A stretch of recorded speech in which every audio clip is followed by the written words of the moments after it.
Você é a cópia do seu pastor? Não. Não? Não. A parada do The King, The Power, The Best, eu vi ele fazendo antes de você. Que o Brasil inteiro tem ele dentro da cabeça, né? Miguel, então você gosta de ser chamado... Miguel, Mas você é pastor? eu sou missionário, mas o termo que muita gente usou é pastor, né? Mas eu sou missionário. Você é missionário na África, na Ásia, onde? Em São Paulo mesmo. Como é que é ser missionário no mesmo lugar que você mora? Ô, Pablo, eu entendo que a unção e principalmente o cargo missional, ele é uma vocação dada por Deus. E todo aquele que ele leva a palavra de Deus, mesmo que ele não é ungido missionário, mas ele deve sim carregar o termo de missionário, porque ele é um mensageiro de Cristo. Primeiro que o mandamento, que eu posso chamar de mandamento, que Jesus disse é: ide por todo mundo. Se você é branco, se você é preto, se você é missionário, se você é pastor, evangelista, apóstolo, querubim, e o ide é a missão. Anunciar aqueles que ainda não conheceram a verdade, aqueles que não conheceram a Cristo, e pregar aquilo que Deus me vocacionou. Mas me fala uma coisa, você tem 15 anos de idade? Estou com 15. 15 anos de idade, você foi bombardeado. Eu que já fui muito bombardeado, nós vamos discutir isso aqui para ajudar as pessoas que... Quando passa esse tipo de situação, querem desistir da vida, querem desistir de tudo que foi chamado. Eu vi ali que você tomou uma pancadaria, uma zombaria, um negócio absurdo. Como é que você ficou? Ô Pablo, primeiro que entender que quando a gente mexe numa caixa de marimbondo que é dentro da igreja, primeiro que as pessoas, elas têm um sério problema com tudo aquilo que é novo. As pessoas, elas têm uma grande dificuldade de captar aquilo que é novo para ela. As pessoas não conseguem entender isso. E tudo aquele que Deus levanta, Pablo, ele não levanta para ficar no morno, naquilo que é o natural, aquilo que as pessoas costumam ver. Deus, quando tem uma chamada de arrebentar na vida de alguém, essa pessoa ela vai causar incômodo. Ela não é normal. Daniel, ele não era normal. Daniel, ele era uma pessoa que ele se destacava entre milhares de iguais. E Deus levantou ele com uma situação que ele podia muito bem ser influenciado, mas ele escolheu influenciar. Então Deus me levantou desde muito cedo. Pra gente que não sabe, eu prego desde os meus 3 anos de idade. Eu tô no altar ministrando desde os meus 3 anos de idade. Só que esse baque, esse boom, esse estouro todo, aconteceu esse ano, quando eu tava ainda com 14 anos, fiz 15 agora em abril. Desculpa, mas o que você pregava com 3 anos? Pablo, não diga pregar. O que é pregar pra você? Pregar, dependendo, se for na marcenaria, pegar um martelo, pegar um prego e bater nele. Você perguntou pra mim. Eu tô te perguntando outra coisa. Não, mas dentro da igreja tem outro termo, pregar. Não, eu não tô com zoeira, mas eu tenho 4 filhos. Fico imaginando que com uma criança de 3 anos pregar o quê? Bom, digamos tipo, que é levar uma mensagem. Da mamadeira, a libertação do quê? Vamos trocar o termo pregação por levar a mensagem. Só pra você entender, tá? Eu não tô com zombaria, não. É porque quando você fala isso, Miguel, deixa eu te explicar uma coisa. Eu vejo, né, te sigo, acompanho você. Eu acho que o grilo da galera é que quando você fala uma coisa que às vezes é tão fora da curva, se você não der a explicação, as pessoas ficam com tem um aquela negócio dúvida no cérebro que chama balelômetro. Aí você fala, não, eu pregava com 3 anos. Eu fiquei pensando lá em casa, eu tenho 4 filhos, e cada um com 3 anos. O evangelho que ia pregar da mamadeira, o êxodo era do berço, o Gênesis é como começou na maternidade. Tipo assim, pregar o quê? Vamos trocar o termo, o que é pregar para levar uma mensagem? Pablo, hoje a gente entende o que é um culto, hoje a gente entende como funciona o altar, hoje a gente entende o que é levar uma mensagem. O que era levar uma mensagem na época? Hoje as pessoas descobriram o que era o meu dom de cantar. As pessoas descobriram agora que eu cantava. O irmão canta também. Você é melhor cantando ou pregando? Não é melhor porque é vocação. A gente vai fazendo aquilo que a gente... Agora se você for dar uma nota de 0 a 10, o que é que fica? Agora sim, eu considero que eu canto muito bem. Eu acredito que eu canto muito bem. Mas pelo fato de eu pregar mais que cantar, acredito que eu desenvolvi mais desenvoltura no termo da pregação. Mas, Pablo, resumindo aqui, desde os meus 3 anos eu tô dentro de uma igreja. Então, desde os meus 3 anos eu tô vendo culto, eu estou vendo pastores, eu estou vendo pregadores, eu estou vendo cantores. Desde os meus 3 anos de idade, eu já estou dentro, inserido num lugar chamado igreja. Deixa eu te perguntar uma coisa. Se você, por exemplo, não for mais aceito dentro de uma igreja, as pessoas ficarem contra você vai ser como a Priscila Alcântara lá do PlayStation, que antes era uma menina boazinha, cantava as coisas de Deus, aí depois pintou o cabelo de roxo e começou a ficar doida. Você acha que tem chance de acontecer isso com o Miguel? Não, primeiro que, Pablo, eu não tô dentro da igreja para ser aceito pelos homens. Eu sei quem me levantou. A Bíblia conta sobre vários profetas que foram rejeitados pela própria nação. Só que o profeta, ele não tá preocupado se a pessoa que tá ouvindo, ela tá gostando daquilo que ele tá dizendo. Ele tá levando uma mensagem. mensagem. Você é mais missionário ou mais profeta? Eu sou os dois. Então você já é Deus cantor. me levantou com dom profético e me levantou como missionário. Então vamos lá, Pronto. você já é cantor, profeta e missionário. E pregador, esqueceu. E pregador. Pregador. E profeta. E pastor. Não sou pastor. Não é pastor. Não sou pastor. Então tá. Desses, qual que é a prioridade que Deus te chamou? Ô Pablo, primeiro que você entende que o pregador é aquele que leva a palavra de Deus, sim? O profeta é aquele que também leva a palavra de Deus. Deus dá uma palavra pra ele, então ele é um mensageiro. Sim. O pregador é um mensageiro. Então todo pregador é um profeta, todo profeta é um pregador. Missionário é o quê? Aquele que evangeliza, aquele que leva uma palavra. Ou seja, os três são títulos, mas com um só propósito. A gente deve ter títulos, cargos, mas em tudo essa questão de cargo e por aí vai, a gente tem que entender que é um só propósito. Qual o propósito? Levar a palavra de Deus. Então se a pessoa ela me vê como um profeta, amém, mas o meu foco para ela é levar uma palavra. Se a pessoa me vê como um pastor mirim, eu não corrijo quem me chama de pastor mirim, embora eu não seja. Só que Nem mirim, nem pastor. Nem mirim, nem pastor. Só que a pessoa ela me conhece assim, eu não vou entrar aí naquela questão e matar aquela pessoa ali, amém, mas o meu intuito é levar uma palavra para aquela pessoa. Se fosse comparar você com o Valdomiro Santiago ou com o Edir Macedo, você acha que você parece mais com qual dos dois? Em níveis de pancada? Sei, Quais você níveis? pega de coisa boa e de coisa ruim. Todo mundo tem, eu tenho, você tem, só Jesus que não tem coisa ruim. Primeiro que o bispo, eu admiro muito o bispo de Macedo, até mesmo pela questão de pancada. Uma curiosidade. O que é pancada? Porque tem A pancada que traduzir. é a perseguição, digamos assim. Quando eu tava sendo perseguido, muito perseguido, eu gostava muito de assistir um filme chamado Nada a Perder. Já assistiu esse filme? Não assisti, mas eu... Do Edir Macedo. É. Eu pude acompanhar ali de pouco o que esse cara já sofreu. E por aí vai. Mas em termos de comparação, Pablo Marçal, eu acredito que cada um tem a sua ideologia, cada um tem aquilo que acredita, cada um já viveu aquilo que Deus já proporcionou que ele viveria. Mas eu me considero, se fosse espelhar alguém, eu me espelharia no apóstolo Paulo. Não falei o favorito. A pergunta é pra te colocar numa situação que você tem que escolher Escolher um? É. Bom, Edir Macedo. Você toparia pregar o evangelho, então, sem cobrar nenhum real e viver de graça, tipo um voto de não receber mais oferta, Pablo, de não receber mais nada? Primeiro que a gente não prega o evangelho, Pablo, por de quesitos de riquezas a juntar bens aqui na terra. É claro que as pessoas confundem muito locação, sabe? E as pessoas acabam confundindo. Ele prega por dinheiro. Não é questão de pregar por dinheiro, é questão que tudo existe uma locação. Você sabe disso, todo mundo sabe disso. Existe uma locação. Agora, aceitar a pregar sem dinheiro, eu já faço isso há muito tempo. Só que eu não exponho isso, eu não levo isso. As pessoas acham que todo culto que eu vou, eu ganho 10 mil. As pessoas acreditam que todo culto que eu vou, eu saio com o bolso cheio de dinheiro. As pessoas acham que todo culto que eu vou, eu saio com uma pilha de dinheiro porque eu preguei o evangelho. Sendo que, na realidade, essas pessoas não entendem o que acontece por detrás. Há muitas igrejas, há muitos pastores, inclusive, a maioria deles já fizeram vídeo na rede social, tem na rede social, dizendo assim, olha, o Miguel veio aqui na minha igreja, nunca cobrou R$1 pra nada, leva o evangelho, prega. Então, assim, não é questão de enriquecimento, é questão de levar o evangelho, e as pessoas deduzem isso pelo que elas acham que a mídia... Você sabe qual que é o pastor mais rico do mundo? Não. O Edir Macedo. Eu te fiz essa pergunta, você tem uma conexão, inclusive identitária com ele. Ele não é seu líder, pelo que eu imagino, mas você olhou pra ele, o nível de pancada de alguém vai mostrar o nível de prosperidade que ela tem, tá? Quanto mais apanha, se você seguir naquilo e aprender com aquilo, você fica cada vez mais próspero. E prosperidade não é dinheiro. Porque eu fiz uma pergunta que eu quero sentir o cheiro do seu coração. Eu te perguntei, você toparia? Eu já entendi que você já fez de graça, mas que hoje você cobra. E assim, cara, eu não... Longe de ser contra a prosperidade, eu acho que todo mundo tem que prosperar, tá? E eu sei que tem gente Você que te próspero? chama. Sim. Você é rico? A árvore é próspera, o rio é próspero, a palavra é próspera, Exato. só não é próspero pra quem é resistente. Isso é verdade. Mas por que eu tô te perguntando isso? É pra te tirar um estigma de você. Porque as pessoas, elas gostam de você até quando você não perturba elas. Mas quando você começa a ficar famoso, no Brasil tem um código. Ficou famoso, tem que ser derrubado. Começou a ser herói, tem que levar um tiro. Alguma coisa tem que fazer com quem tá sobressaindo. O Brasil é proibido. É proibido ter sucesso. Só que eu te pergunto, toda pergunta que eu fizer, não tem um pingo de maldade nela. Eu quero...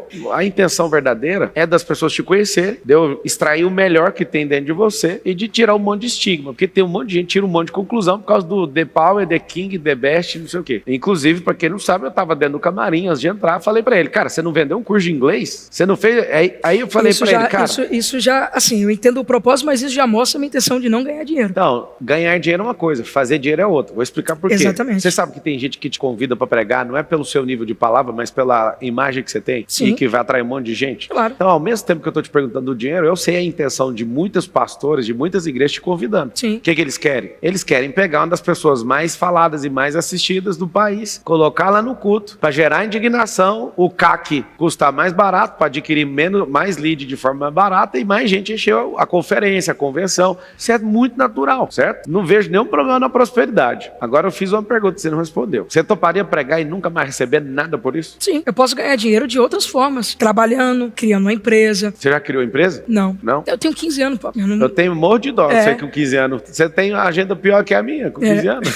A Maria, mãe de Jesus, quando o anjo falou com ela, ela tinha 16. Sim. Davi, quando foi arrancar a cabeça do Golias, tinha quanto? 16. 16. Tem dó de você com 15 anos, não? Isso já é uma aula de que vocação não depende de idade. Você sabe o que em você mais irrita as pessoas? Pablo, primeiro que o meu foco não é irritar ninguém. Não, mas eu te perguntei. Tem uma leitura emocional. Vou chegar lá. Primeiro que o meu foco não é irritar ninguém, não é provocar ninguém. Provocar sim o diabo, irritar sim as trevas, saquear o inferno. Essa é a minha vocação. É isso que pulsa, isso que queima dentro de mim. Agora, acredito que algumas coisas que as pessoas ficam irritadas, uma delas é a minha idade. Acredito que pelo fato de eu ter 15 anos e por tudo quanto que Deus já fez na minha vida, essa proporção que tomou e essa frequência que eu tô indo, acredito que uma das coisas que irrita as pessoas são a minha idade. Você é a cópia do seu pastor? Não. Não? Não. A parada do The King, The Power, The Best, eu vi ele fazendo antes de você. O que você acha que é isso? Você acha que um garoto igual você não idealizou um pastor e começou a olhar nele e começou a copiar sem perceber? Porque a gente é produto do meio? Vamos lá. Primeiro que esse The King, The Power, eu vou dar uma informação pra você aqui. Ninguém tem essa informação. Vamos lá, então. Ninguém tem essa informação. Quente, é forte. Quente, é forte. O The King, The Power, se você for perceber, The King, The Power é do rei o poder, né? Se você pegar o significado dele, é um inglês mais falado, mas The King, The Power, The Best. Primeiro que não é uma frase pronta, não é uma frase pensada, não é uma frase... Eu ouvi ele falar isso... Não, mas ele fala exatamente errado do jeito que você fala. Ele fala exalmente errado. É o que eu tô te falando. Você é uma cópia dele, então. Não dele, da frase. Eu copiei a frase, não ele. Mas quem que falou? Não, ele Sabe falou... qual é o problema? O problema é o seguinte, o problema é a gente ter uma pessoa como absoluto. Sim. E a gente nem checa se o negócio é verdade e sai repetindo. E mesmo que seja cópia, Paulo, mas mesmo que seja cópia, eu não vejo problema nisso. Porque Paulo diz, sede meus imitadores como sou de Cristo. Mas de Paulo, não do pastor, eu falo inglês errado.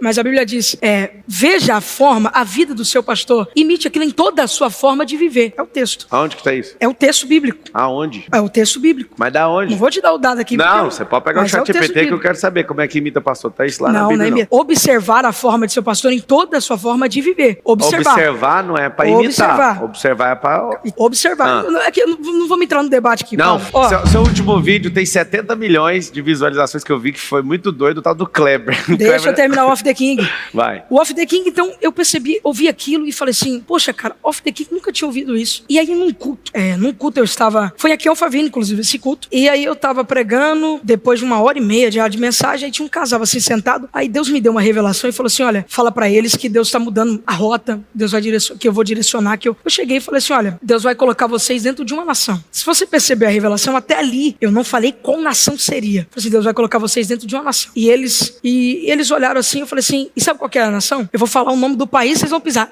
E lembrei desse Off the King. Aí foi eu. Falei assim, Off the King, The Power, The Best. Vocês vão pisar naquela nação. Eu falei inglês. Quer um dado? Esses caras tá nos Estados Unidos. Ninguém sabe disso. O casal que eu profetizei Off the King tá nos Estados Unidos. E olha só que profundo é isso. Deus me deu uma revelação. Só que eu me inspirei naquilo que eu ouvi. Complementei. Olha Natan quando foi profetizar para Davi. Se Natan chegar para Davi e falar assim, seu adúltero, você matou guria, só que ele pega uma parábola. Deus mandou ele dar uma parábola? Não. Ele montou uma parábola. Davi, olha essa parábola aqui.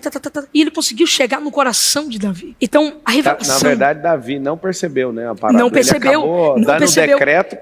Quando ele deu o decreto era contra ele. Pronto. Ele não percebeu, só que Natan, ele chegou de uma forma assim, tão estratégica, e eu entendo que até para entregar uma revelação, até para ser usado por Deus, você tem que ser estratégico. Tá, e o que você aprendeu depois de ver essa zombaria nacional contra você? Você falando The King, The Power, o que você aprendeu? Eu aprendi que não adianta. Toda vez que você vai... Isso, até você sabe muito bem disso. Quando você cria algo novo, quando você é levantado para algo, infelizmente as pessoas vão te perseguir. As pessoas vão te caluniar. Só que a gente tem duas escolhas. Parar, certo? Descansar, porque querendo uma pancada, ela desgasta a gente. Ou prosseguir. E vedar os nossos ouvidos e ouvir aquilo que Deus grita no nosso coração. Eu ouvi o que Deus gritou comigo. Deus me chamou. Eu tenho uma certeza. Pablo, se eu tenho certeza de que me levantou, pra que eu vou ficar? Não deu vontade de desistir nenhuma vez? Pablo, deu. Fala disso. Deu. A perseguição, eu entendo que existe duas coisas. A mentira e a calúnia. E a crítica. Quando você é criticado, se isso for mudar a tua vida ou não, agora a calúnia, ela é uma afronta. Você vê uma afronta, você vê as pessoas te afrontando, você vê as pessoas te caluniando, e você vê a inverdade crescendo. Só que você não tem voz pra combater, porque uma mentira muito bem contada e 1000 vezes falada, ela vira verdade. E as pessoas ouvem aquilo e reproduzem aquilo e falam, aquilo é verdade. Só que eu me vi num momento que eu não tinha voz pra gritar e dizer assim, ó, isso é mentira. Quem iria ouvir? Quem iria falar? Quem que me iria ouvir que aquilo que eu tava falando era verdade e aquilo que as pessoas estavam dizendo era mentira? Então a gente chega num nível nível que você olha e você tem medo. Você sente medo. As vozes das pessoas, aquilo que as pessoas falam de você, dá medo no seu interior. Você sente medo daquilo. Você se sente acuado porque você realmente põe em dúvida o processo. Você põe em dúvida a promessa que Deus colocou. Você chega a dizer, será que foi Deus que me levantou? A única coisa que quebra tudo isso é Deus falando com você. É do deserto, Elias está dentro da caverna, escondido, porque, Pablo, posso dar um dado aqui muito forte? Vai vir um dado agora. Um dado muito forte. A gente não pode só estar pronto espiritualmente, mas mentalmente.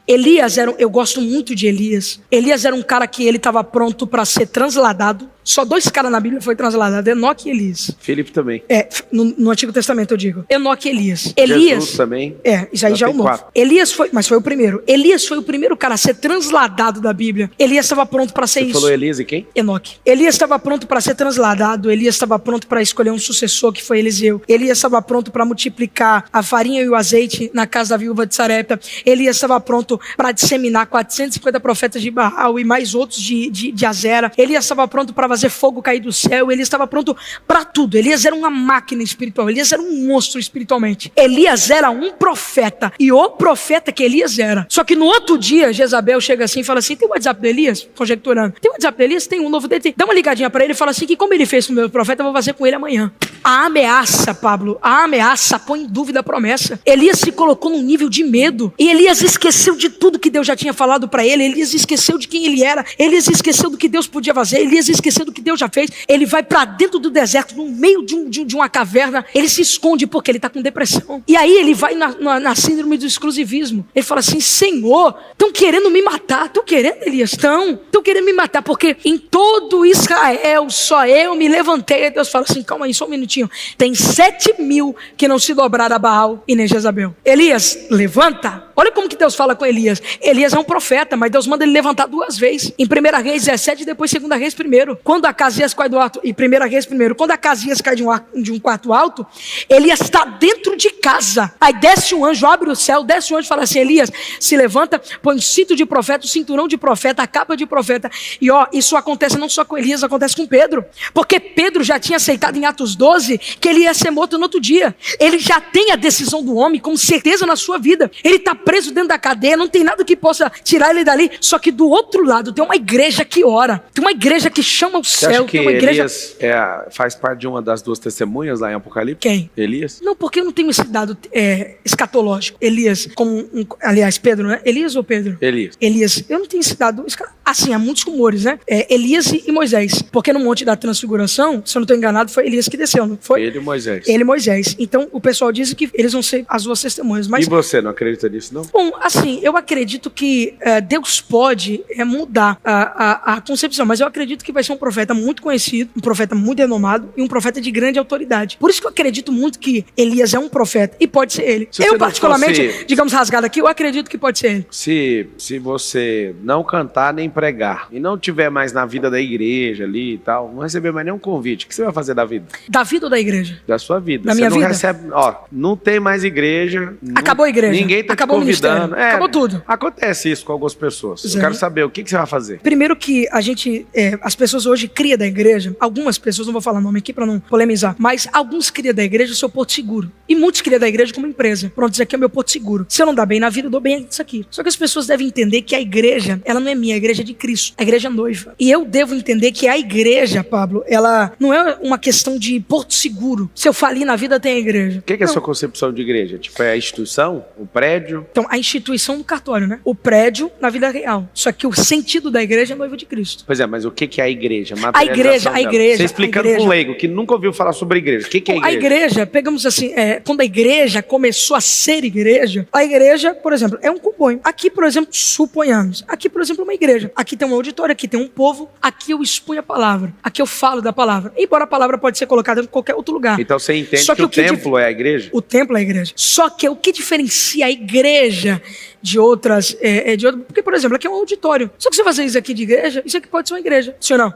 Eu posso fazer isso aqui de igreja. Só que o que diferencia a igreja de qualquer outro ambiente é aquilo que ela carrega entre si. O que a igreja carrega entre si? Cada um distingue. Não, para a igreja foi o meu ponto de encontro. A igreja, eu fui salvo. Eu ouvi uma palavra lá. Deus me usou lá. Deus falou comigo lá. Ali é um ponto onde reuniões. Nunca fui Israel, não, Pablo. Deixa eu te falar uma coisa. Eu estou te perguntando para entender como é que você vê a questão da igreja. Antigamente, a sinagoga não era um templo. Não era um templo. Sinagoga era um lugar, um centro de evento. Verdade. De fazer casamento, de ler a lei, de fazer um monte de coisa. Então era muito evento. Inclusive lá em Cafarnaum, na Galileia, Jesus morava ali na casa da sogra de Pedro, um período. A sinagoga fica tipo 50 passos da casa dela. O que aconteceu? Como o Império Romano ganhou Israel, começou a tomar Israel e governar aquele povo, aconteceu que eles começaram a mudar a concepção do povo e o povo começou a ficar templista. Esse negócio de templo, ele é mais helenístico do que romano, é grego. A Grécia tem um deus para cada dia, um deus para cada coisa. E aí, o que acontece? Eu fui na Ásia, e lá na Ásia tem as igrejas do Apocalipse, né? Sim. As 7 igrejas. Você vai nas 7 lugares, não tem igreja e nunca teve um prédio de igreja. A igreja é o povo de um lugar. Então a igreja é um povo. Tá, você não me respondeu. O que é que você faria se não tivesse nada lá para fazer na igreja? Já te falei, Pablo, eu não vejo a igreja como empresa. Eu não vejo a igreja como negócio. Mas não é empresa não, é uma instituição. Você não tá lá mais, você acordou agora. Eu cansei de ver gente fazendo isso, tá? De desanimar, não é isso aqui, eu quero continuar a mover Deus na vida de outras pessoas e não tem nada a ver uma coisa com a outra.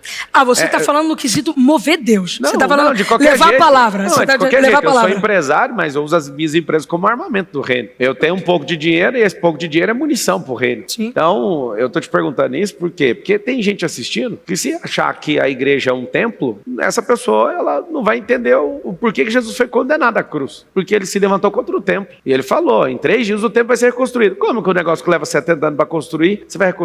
A condenação de Jesus foi assim, está escrito exatamente isso. Então, se igreja é um templo, sua cabeça vai ficar reduzida a um tijolo, igual você falou, esse aqui é um auditório, pode ser uma igreja e pode ser um evento de palestra. Eu mesmo alugo auditórios para fazer culto, dependendo, tem igreja que vai reformar o prédio, eles locam um auditório meu aqui, a gente tem uns 10 aqui. Só que eu tenho outra percepção de igreja, Pablo. É o que eu quero saber. Eu não consigo conceber que a igreja, ela se entra dentro de 4 paredes. As pessoas falam assim, eu sou a igreja.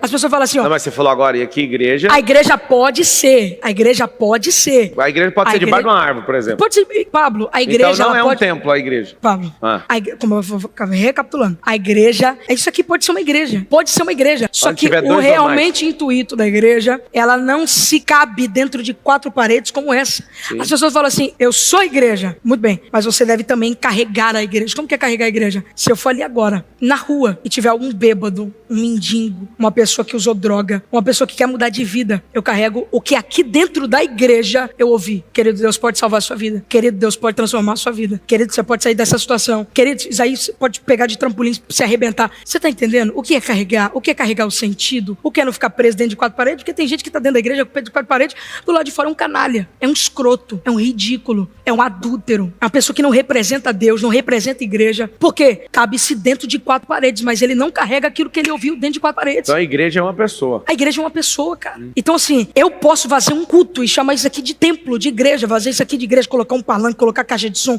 pregar pro povo. Só que se eu não carregar aquilo que eu ouço aqui dentro, de nada adianta. Qual que é o seu principal defeito? Pablo, os nossos defeitos, aquilo que a gente enxerga como defeito, eu sou uma pessoa que eu erro muito. Eu tenho muitos defeitos. Naquilo que você erra, o seu defeito. Qual que é o defeito? O meu pior... Vou explicar uma coisa aqui.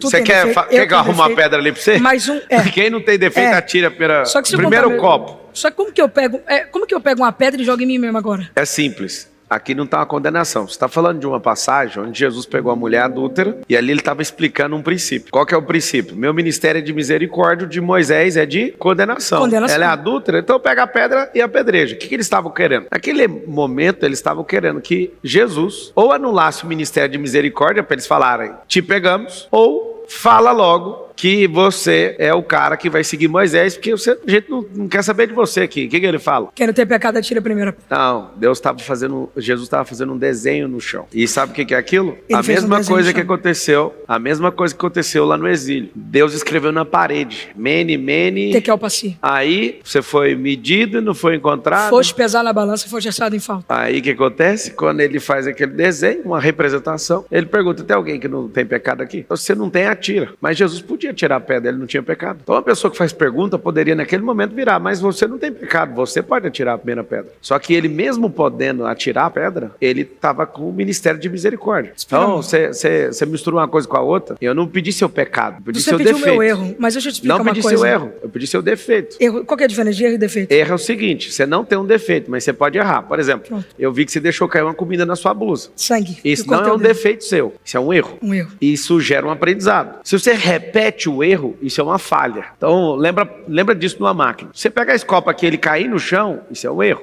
Erro gera aprendizado. Você ficar toda hora jogando isso aqui no chão, isso é uma falha. Uma falha. Pecado é aquilo que desvia você da rota ou de forma permissiva que a palavra diz que é pecado. Por exemplo, eu vou te perguntar uma coisa: beber é pecado? Beber cerveja? Responde com a boca. Não, Aqui. deixa eu explicar. Ah. Eu não debato. Não, mas não é um debate, é uma entrevista. Moço. Tá bom, então fala só o defeito. Moço. Qual o defeito? Eu não debato. Tudo que eu posso aprender, eu aprendo. Por isso que eu te perguntei, qual que é a diferença de erro e defeito? Já te expliquei. Pronto, Agora você me me fala o explicou. seu defeito. Eu sou muito explosivo. Eu perco muita paciência. Deu pra perceber. Eu perco muita paciência. Eu sou muito explosivo. Eu perco muita paciência. Pronto, é um erro. Me fala mais um. É porque é o seguinte, tem gente assistindo, muita gente me acompanha, muita gente acompanha. E muita gente vai te respeitar depois dessa entrevista. Sim. Agora, se você não der conta de colocar um defeito, essas pessoas vão olhar pra você e vão falar: ele... Coloquei um. Então me dá mais um. Eu sou muito explosivo. Eu perco assim, a paciência muito fácil. Por que você acha que você é assim? Pablo, acredito que também a idade. Pablo, eu tenho 15 anos. As pessoas. Sabe as que eu não pessoas, tenho as dó de pessoas- você porque você tá pregando desde os 3. Quando eu te perguntei sobre a mulher, eu perguntei pra ele: e a varoa? Aí ele falou: não, é a minha idade. Ah, mas você não prega desde os 3?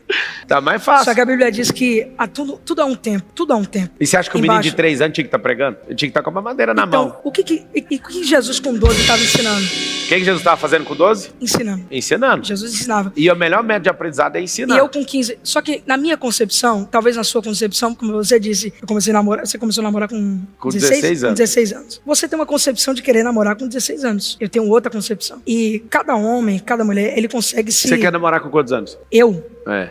quando eu tiver uns 19. É? E Uns você quer 19. casar com quantos? Eu, uns 21. É, então você vai casar da mesma data que eu. Casei Casou com 21 também, né? Com 21. Mas, Pablo, eu entendo que a idade, essa questão de... Hoje eu tenho uma resistência muito forte com essa questão... Vamos entrar nessa questão de namoro nessa idade. Porque eu aprendi que a mulher do seu... Uma vez eu ouvi você falando que a mulher do seu namoro foi a mulher do seu casamento. Foi. Isso. Casei virgem. Eu queria fazer assim. Quero fazer assim. A mulher que eu namoro venha ser a mulher do meu namoro, do meu noivado, do meu casamento. Muito bom. Eu não quero brincar com o sentimento de ninguém. Qual que é não sei brincar. a sua maior qualidade? A minha maior qualidade, eu sou uma pessoa muito disposta a ouvir, ao aprender. Eu gosto muito de aprender. Todo dia eu aprendo alguma coisinha diferente. E os meus ouvidos sempre estão abertos para aprendizado. Você quer aprender um negócio? Por favor. Você tem um tônus vital de um cara de 40 anos. Eu acho que é isso que irrita as pessoas. E na hora que você é arrochado, você é apertado, você quer puxar que você tem 15.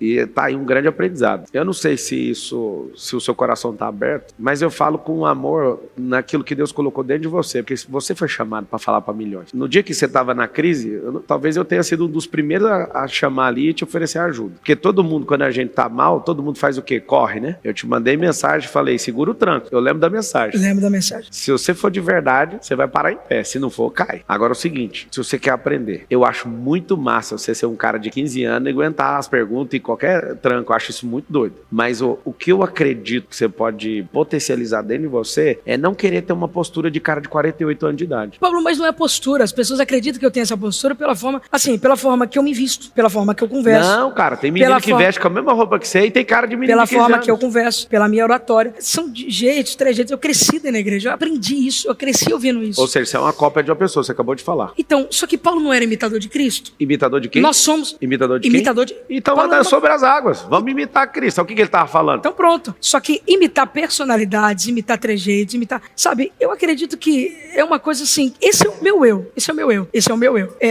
Eu consegui, Deus me deu a dádiva de ter uma grande facilidade de falar. Graças a Deus eu consigo, sempre nessa questão também de mensagem, eu tenho uma desenvoltura muito grande para falar, de oratória. Isso eu consigo uma grande qualidade minha. Eu consigo sempre falar, raciocínio rápido, pensar, desenvolver uma palavra rapidamente. Eu consigo ler um texto, montar uma mensagem. Isso são qualidades que, graças a Deus, eu fui desenvolvendo ao longo do tempo. Só que as pessoas me batem como se eu tivesse 40 anos. Então, assim, é coisas que as pessoas, elas não sabem lidar, às vezes, com o que acontece e usa nesse sentido agressivo, nesse sentido. O que eu tento lembrar as pessoas é que por mais que eu sou usado, por mais que Deus fala comigo, por mais que eu estou no altar, por mais que eu tenha uma desenvoltura, por mais que eu aparente ser um cara de 40 anos, eu tenho 15. Eu tive uma conversa muito séria com Deus quando eu comecei a apanhar. Foi aí, ó. Eu entendi que a pancada, eu posso potencializar a dor dentro de mim. Eu fui atacado de todas as formas, mas eu entendi que, primeiro, se eu der ouvidos, se eu sofrer com aquilo e se eu viver aquilo vai me machucar muito mais. E eu tô te falando de uma pessoa que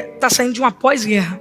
Chegou um momento que eu olhei assim, colocaram uma fita na minha boca. Eu não vou entrar nessa questão aqui, mas colocaram uma fita na minha boca e quiseram que me tiraram do altar. E aquela resistência toda, aquela agressividade toda, era a forma que eu tinha para me defender. E aí um dia eu sentado, chorando muito, chorando, porque eu vi um mundo caindo na minha cabeça. E as pessoas não me batiam na internet, as pessoas me batiam em cima do púlpito. E eu olhava assim e falei assim, eu tô sem apoio de ninguém tá Eu vi comigo. muita gente defendendo. Só que a maioria dessas pessoas foram de fora. E eu falava assim, Deus, os meus irmãos estão me agradecendo. Olha o que eu fiz. Eu olhava para Deus e falava, o que eu fiz? Por que eu tô apanhando?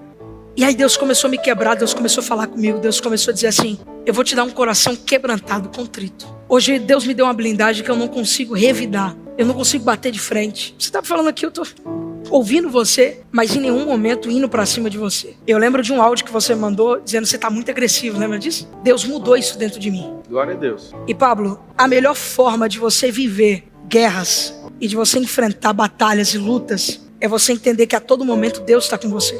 E que em nenhum momento Deus pode soltar das suas mãos. E que em nenhum momento você pode passar por aquela guerra que você está vivendo sem que Deus esteja te assistindo. E posso falar uma coisa? Deus é o nosso maior espectador. Deus é o cara que mais te assiste, que mais te vê. Só que chega um momento que você vê tudo que está acontecendo, você vê toda a luta que você está vivendo. E o único que pode te ajudar é Deus. A minha situação foi aquela. O único que podia me socorrer era Deus. Deus realmente colocou algo dentro de você. Eu sei que você não vai gostar de ouvir, mas você não precisa ser sábio aos seus próprios olhos. Eu tô com 38 hoje. Eu olho pra você, eu não era a máquina que você é com 15 anos. Mas tem uma coisa que aconteceu lá em Sodoma. Por que Sodoma foi destruída, você sabe? Pela profanação que eles estavam cometendo. Não?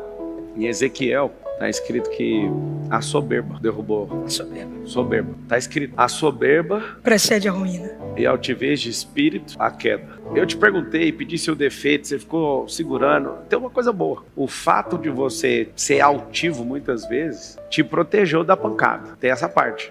Não tem nada que num defeito não traga algo bom. Todo defeito tem algo bom nele. Mas uma coisa você tem que entender. Eu acredito de verdade. Te falo como irmão e coloque amor nas minhas palavras. Eu vejo que você atrai uma energia que não precisa. Você pode aproveitar que você apanhou e ser mais amoroso. Por exemplo, esse vídeo que deu 70 milhões de pessoas, o cara te irritou, você foi lá e entregou o pecado dele. Por quê?